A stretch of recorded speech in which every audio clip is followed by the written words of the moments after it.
I'm using the latest firmware as of today, which was released in December of 2024 for this. So if your system is running a previous version of it, this might not work. Make sure you're updated to at least the firmware from December 2024. Okay, the first thing you want to do is download the official version of Pico-8. To do that, go to lexellawful.com website, register an account if you haven't already done it, and purchase Pico-8. Now once you've purchased Pico-8, to download the files, click on your profile, click on downloads. Here you will be able to see downloads for different architectures. The one that we are interested in would be the Raspberry Pi version. Click on the zip link. It'll allow you to save the file somewhere on your computer. I am saving this on my desktop. Now once you've done downloading the file from the website, you can close the browser. As you can see, I have the file on my desktop. Now, the next thing we want to do is extract the contents. You can use any tool of your choice for this. I'm using 7-zip because this is the one that I have installed on this computer. Inside of the zip archive, you should see a folder called as Pico-8, and inside of that, you'll see a bunch of files for the Raspberry Pi system. The next thing you want to do is take out the SD card from your console, plug it into an SD card reader, and plug the SD card reader into your computer. Once you've done that, your computer should detect the SD card as a drive. In my case, the SD card is detected as E drive. As you can see, the root of the SD card contains all of the usual folders, ROMs, BIOS, etc. The folder we are currently interested in would be exe. Double click on that. You should already see a folder called as Pico-8. Double click on Pico-8. Inside of it, you should see a file called as launch.sh. What you want to do is open up the archive that you previously downloaded and extract all of the contents into this folder alongside the launch.sh file, like so.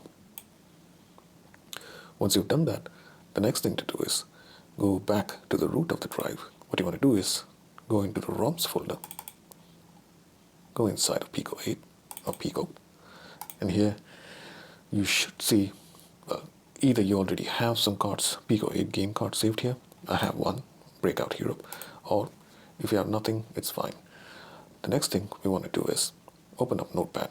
Click on Start if you're using Windows. Open up Notepad, and then here, what you want to do is go to File, click on Save As. Again, in here, we want to create a new file in this folder. So select the path, which would be E, the root of your SD card, ROMs, Pico, and this is where you want to create the file. Now, this is the most important step. If you're using Windows, select this to be all files. We want a file with the extension P8, and the file name should be -splore dot P8. This is the file name we want, -splore dot P8. Make sure all files are selected and click on Save. If you've done that correctly, you should be able to see a new file created here in the ROMs folder with the extension P8.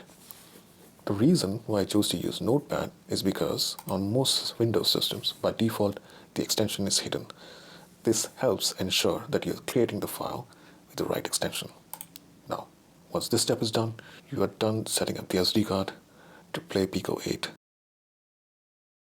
What I did next was eject the SD card from my computer, plug it inside my console, and turn it on. I've let the console boot up, and here we are on the home screen. The next thing we want to do is go into game rooms, because this is where the programs are launched natively. You do not go into RetroArch, you go into game rooms to play Pico-8. If you've done everything correctly, when you go inside game rooms, you should see a new option called as Pico.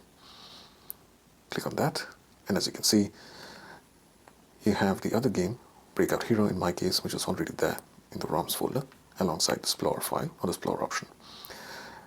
Currently, I'm connected to the internet via Wi-Fi. I've also connected my Bluetooth gamepad to the console. That's the reason why I can control it remotely. But yes, once you've connected your console, make sure you connect your console to the internet for the Splore option to work properly. Once you've done that, come here and select the Splore option. The first time you execute Splore or Pico-8 natively. It'll take a little bit of time to set everything up, but once that is done, you should be presented with the Splore option. As you can see, I'm here in the favorites menu. Let's click on update for new games. As you can see, it managed to download the latest games from the official PBS.